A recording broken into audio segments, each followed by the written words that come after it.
নমস্কার বন্ধুরা, আমার রান্নাঘরে আপনাদের সবাইকে স্বাগত। আজ আমার রান্নাঘরে বানানো হচ্ছে রসমালাই। অনেক দিন ধরে ভাবছি বানানো হচ্ছে না। আর এই মিষ্টিটা আমার ভীষণ ভালো লাগে।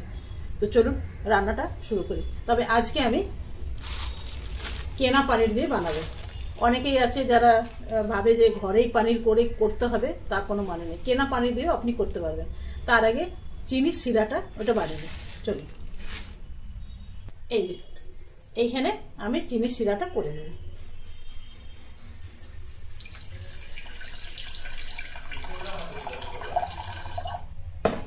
আচ্ছা, পানির আছে 150 গ্রাম।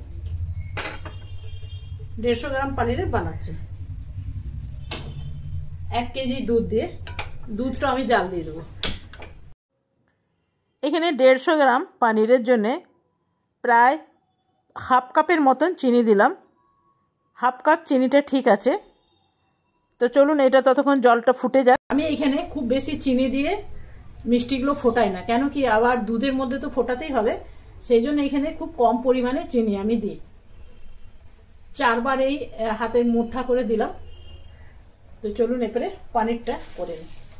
একটা নিয়ে নিতে হবে বড় জায়গা। এখানে 150 গ্রাম পানির আছে 1 কিলো দুধের জন্য। এবং স্টিলের একটা থালা।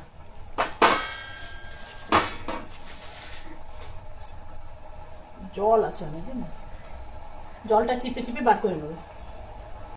জলটা ভালো করে আমি পানির থেকে নিগড়ে নিয়েছি। আর পানিরটা একটু হাতে করে চটকে নিচ্ছি। এটার মধ্যে দেব 1 চামচ ময়দা। 1 চামচ ময়দা দিলাম। 1 চামচই দেবো, বেশি দেব না।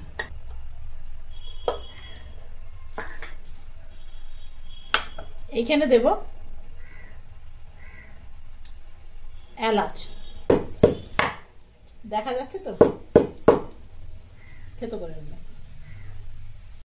বন্ধুরা এরপরে দুধটা জাল দিয়ে দেবো। এখানে নিয়ে নিয়েছি 1 লিটার দুধ। দুধটা পুরোটাই দিয়ে দেবো। আপনারা যে কোনো দুধ নিতে পারেন, আমি এমনি প্যাকেটের দুধ নিলাম। এই দুধটা দিয়ে যতবার বানাই খুব সুন্দর রসমালাইটা হয়। দুধটা ততক্ষণ ফুটতে থাকুক, একটু ঘন হতে লাগবে। আর ততক্ষণ আমি এটা হাতে করে ভালো করে মেখে নেব। তবে কেনা পানির দিয়েও ভীষণ ভালো হয়। যদি আপনারা বাড়িতে পানির করতে অসুবিধা থাকে বা সময় না থাকে, তখন কিন্তু কেনা পানির দিয়েও কিন্তু বানিয়ে নিতে পারবেন। ভীষণ ভালো হয়। আমি যতবার করি ততবারই কিন্তু খুব ভালো হয়। এমনি রসগোল্লা অনেকবার বানিয়েছি, ভীষণ ভালো হয়। তো চলুন এটা ভালো করে মাখতে তো সময় লাগবেই।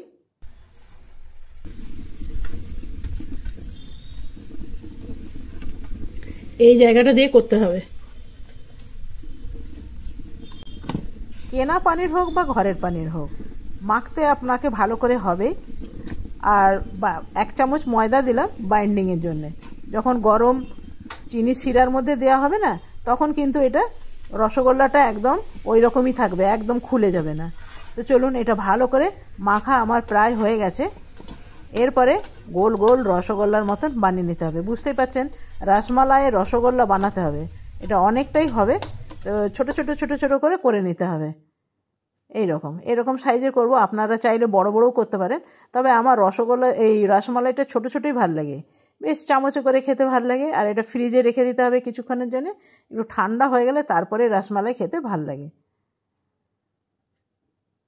তবে এখন শীতের দিন তো বাইরে রেখে দিলেও হয়ে যাবে। এইরকম ছোট ছোট করে আমি পাকিয়ে নেব।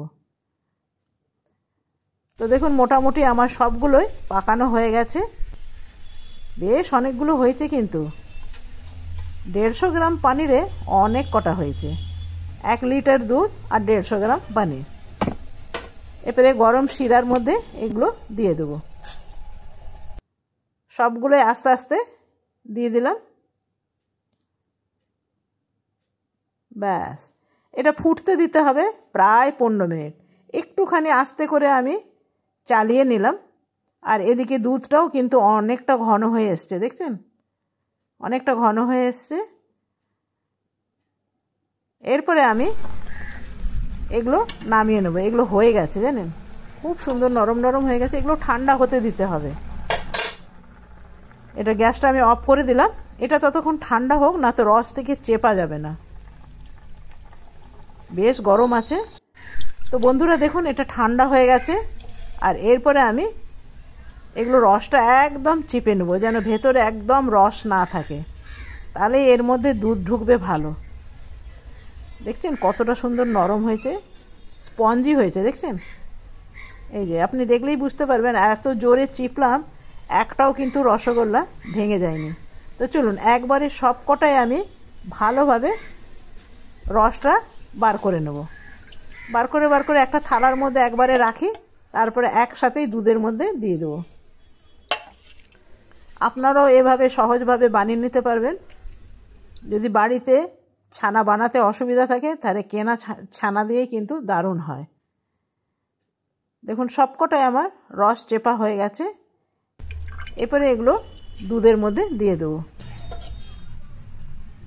এগুলো দুধের মধ্যে সবকটাই আমি দিয়ে দিলাম।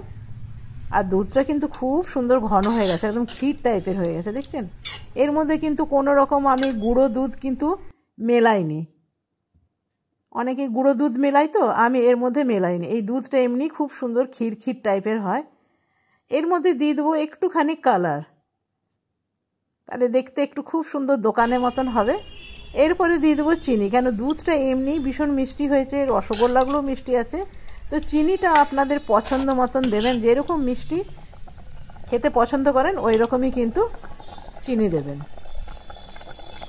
এরপরে নিয়ে নিলাম এইরকম আমার কাছে একটা মাটির ভাঁড় আছে, এর মধ্যে করে পরিবেশন করব, তাহলে একদম ভীষণ ভালো লাগবে। ব্যাস দেখুন তো, আজকে আমার তৈরি হয়ে গেল রসমালাই। আপনাদের কাছে কেমন লাগলো অবশ্যই জানাবেন, একদম চট জলদি।